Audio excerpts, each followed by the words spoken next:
Battlefield 6 beta is out in full force, and here are my first impressions as a non-paid creator. I played Battlefield 3 for about 3000 hours and competed in that game competitively in the 8v8 scenarios and won over 10 tournaments.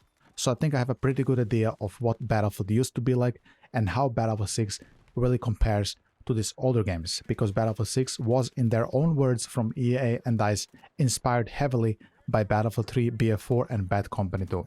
So is it really a true spiritual successor to those games, or is it just another COD reskin? Let's find out in this video. If you're still at work and you're looking to play the Battlefield 6 open beta as soon as you're home, there is a couple technical options I want to warn you about. First, you cannot change your options in the firing range of Battlefield 6. You will have to do it from the main menu, or you will have to enter a match and then change it there. When you do actually change a couple of graphical options, the game will require you to actually go and restart it, which can mean that if there is still a queue to play the open beta, last time I checked there was 250,000 people in queue, you might have to play on the default settings for a little bit if you want to avoid the queue times.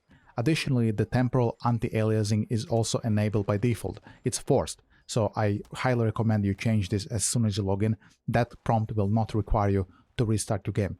VSync and some of the other annoying options if you are on PC are also enabled. You can also turn off the camera shake and other annoying options as well, and this will also not require you to restart your game. The performance of the game isn't the greatest. Here are the specs I was running today.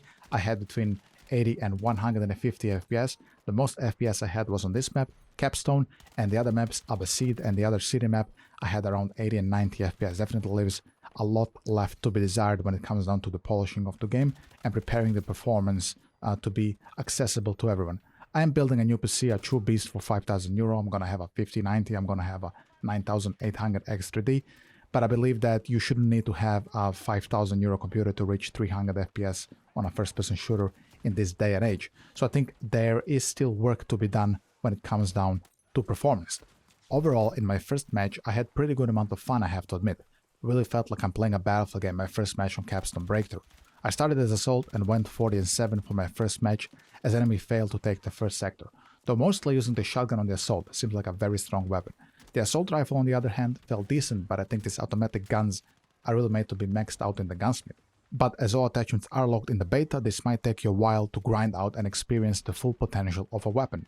The drag revive is actually amazing. I did have random ass medics come to me even when I was on very aggressive positioning and drag me in some hole and then res me. This, I think, has been an amazing addition to Battlefield, and I never ever want to play a Battlefield game without the drag revive mechanic from Battlefield 6. It truly adds a new dynamic to medic gameplay as well. You drag a guy, the animation is also very well done. I have to admit, it's much better than from what I've seen in Battlefield Labs all the way back during the leak era. This is much more polished, it works all the time. You can drag people for a very long time as well. There is a little bit of trolling you can do with it. You can like drag people for a very long time and can result in some pretty funny clips. But overall, nobody really does this, at least not in my matches in the 5 hours I played the open beta. Great mechanic, definitely something that empowers you to go play medic more.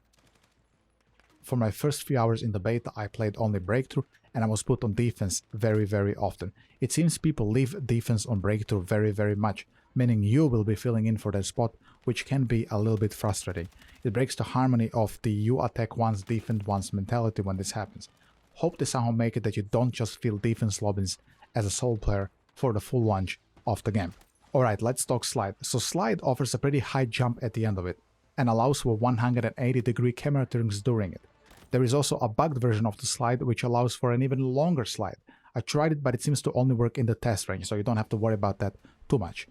Additionally, you need to be in sprint for about 1 or 2 seconds before you can actually slide, which can add a little bit of clunk feeling to the slide. So I found myself not using it as often as I hoped for. The movement in general is a little bit on the slow side in my opinion. This game definitely favors you holding angles and head glitching and camping a little bit more than it does you playing aggressively, for a couple of reasons.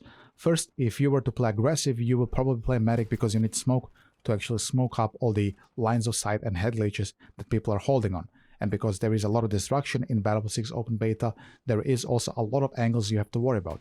The problem is, as medic, you only have 2 smokes and it takes a long time to actually regenerate them. So when you do drop 2 smokes as a medic, you push an objective. If you didn't die immediately because of the super fast time to kill, we're gonna go over the time to kill in a moment, you will be resupplying smoke for a while before you can push again. Which means that you're kind of doing the exact same thing as the other classes are without smoke. You're playing tug of war.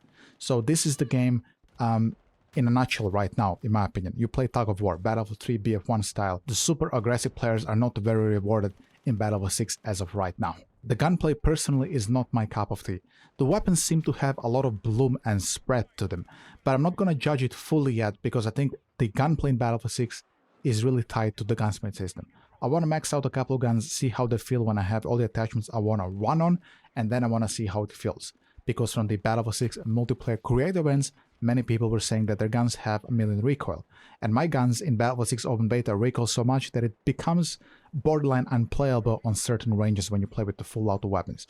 And I'm thinking this is probably because my guns are not maxed out. For example, here, as I'm playing Engineer, I'm playing with like a level 1 MPX or something. So, you know, it shakes crazily on mid-range and it takes a long time to actually kill people with it. Anything past like 5 meters. So this is what I'm telling you, the gunplay is, I think, tied to the gunsmith system. So once I do max a couple of guns in the open beta, I will make an actual dedicated video about the gunplay. Just know that the basic stock guns are a little bit rough. I think the only very good stock gun I found to be performing very well is obviously the assault shotgun, but also the medic LMG seems to be pretty good as stock. So if you're looking for like a very good gun to start with, I would say give the LMG a go. So the thing I dislike the most about Battlefield 6 Beta is the time to kill. It's crazy fast on close quarters. Like it feels you die in one shot from any gun. You run around the corner, somebody has an LMG, you die instantly. MPX, the same thing. Snipers just sweet spot you on close range, you die instantly. It's like very hard to react on close range, which is why I think everybody's holding angles in Battlefield 6 Open Beta. It's just, you know, you have very slow movement, then you run in, you die in like one shot for most weapons on close quarters combat. So it's just, it's pretty rough when it comes down to that. If there is like one Codesk thing I could describe in Battlefield 6 Beta, it would be the time to kill. I'm really not a fan of it. Then on mid-range, it feels so weird. Sometimes I kill people as well in like one shot with like my assault rifle, which is a bit more maxed now on my assault. But sometimes it feels like I'm dumping 30 bullets in them. The time to kill in Battlefield 6 is the most inconsistent time to kill I've ever felt in a Battlefield game. Really feels unfinished and very pre-alpha feeling. As well, when you die to like people in one shot, it just feels like you're playing versus cheaters. You're not playing versus cheaters, it just feels that way. You run around the corner, you think you have a good flank, and there's some guy there with an LMG and just shoots one bullet and you're dead. It's truly a bizarre feeling, and I hope that this is one area which they're going to work very, very hard on, because I think it's the roughest area in Battlefield 6. Truly not my cup of tea.